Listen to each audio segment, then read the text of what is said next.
अंग्रेज के सताए हुए लोग जब बगावत पर उतरते तो अंग्रेज उनकी सरकूबी के लिए एड़ी चोटी का जोर लगा देते थे। तो फिर ज्यादातर ये जो बागी थे ये पंजाब के एक इलाके सांदलबार में आकर छुपते थे। सांदलबार एक मुकम्मल जंगल था और यहाँ पर शीशम के बड़े बड़े दरख्त थे।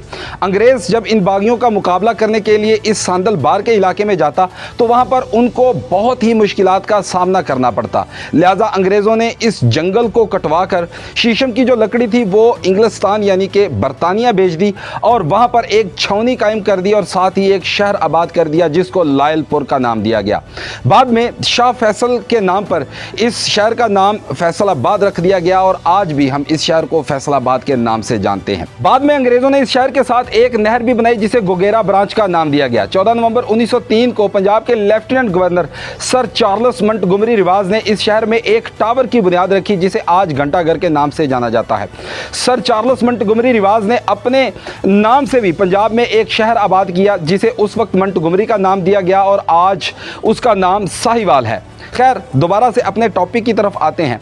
घंटाघर के इर्द गिर्द 8 बाज़ार भी बनाए गए जो आज भी कायम और दायम है और ना सिर्फ ये बाज़ार घंटाघर की बल्कि पूरे फैसलाबाद की खूबसूरती में बहुत ज़्यादा इजाफा करते हैं।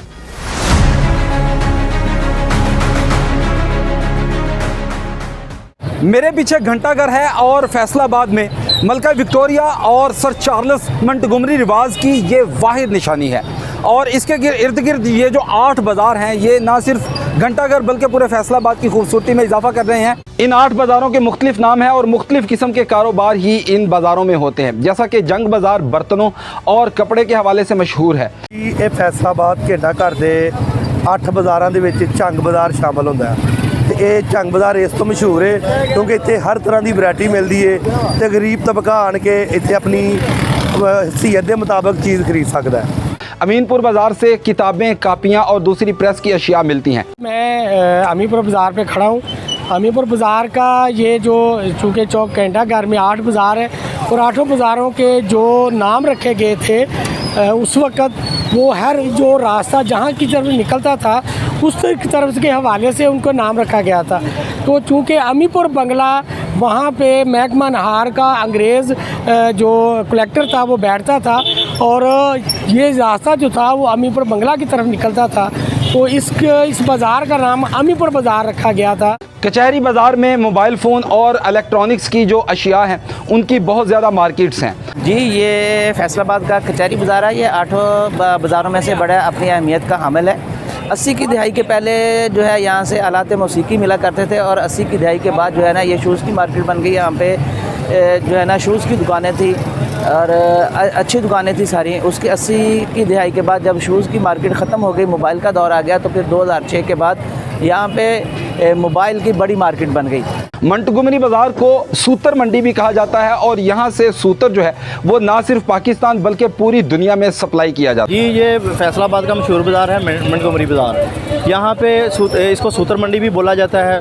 ये ना सिर्फ फैसलाबाद बल्कि ये पूरी दुनिया में ये सूतर के लिहाज से मशहूर है। भवाना बाज़ार फैंसी और अरूसी मलबूसात के हवाले से मशहूर है, यानी कि वो कपड़े जो हम शादी ब्याह में पहनते हैं वो भवाना बाज़ार से मिलते हैं और इनकी जो क्वालिटी होती है वो इंटरनेशनल लेवल की होती है।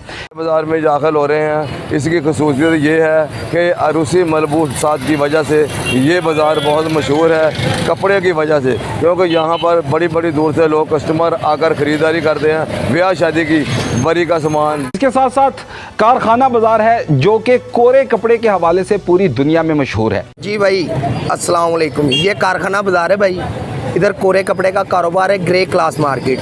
यहाँ से कपड़ा पूरी दुनिया में सप्लाई होता है, बल्कि पूरी दुनिया यहाँ से लेकर जाती है। कोरे कपड़े का कारोबार है, बहुत बड़ा मरकज़ है फैसलाबाद जो कपड़े के नाम से पहचाना जाता है। रेल बाज़ार में ज्वेलरी और सोने की दुकानें हैं। ये जी फैसलाबाद का रेल बाज़ार है। ये सोने का तो बहुत ज़्यादा कारोबार थोक का परचून का काफ़ी इतने हम कपड़े दुकाना बन गई ने। कैश दरवाज़ा बाहर लगा होया, काफ़ी आमदोरफ्त होंदी है इस बाज़ार के। न्योट बाज़ार कालीन और दरियों के हवाले से बहुत मशहूर है और इस बाज़ार से खड्डी पर बनाए गए हैंडमेड कालीन और दरियाँ मिलती हैं। ये चन्योट बाज़ार है जहाँ हम खड़े हैं, ठीक है। यहाँ पे हैंडमेड कालीन, हैंडमेड दरियाँ, ठीक है, पूरे पाकिस्तान में मानी जाती हैं यहाँ मसलन हैंडमेड चीज़ें। और ये फैसलाबाद का चन्योट बाज़ार जहाँ पे हम खड़े हैं। फैसलाबाद शहर को पाकिस्तान का मैनचेस्टर भी कहा जाता है और पाकिस्तान के रेवेन्यू में फैसलाबाद का ठीक ठाक हिस्सा है। हमारी इस वीडियो में इतना ही। इंशाल्लाह फिर से हाजिर होंगे नई वीडियो और नई मालूमात के साथ। तब तक के लिए इजाज़त दीजिए। अल्लाह हाफिज़।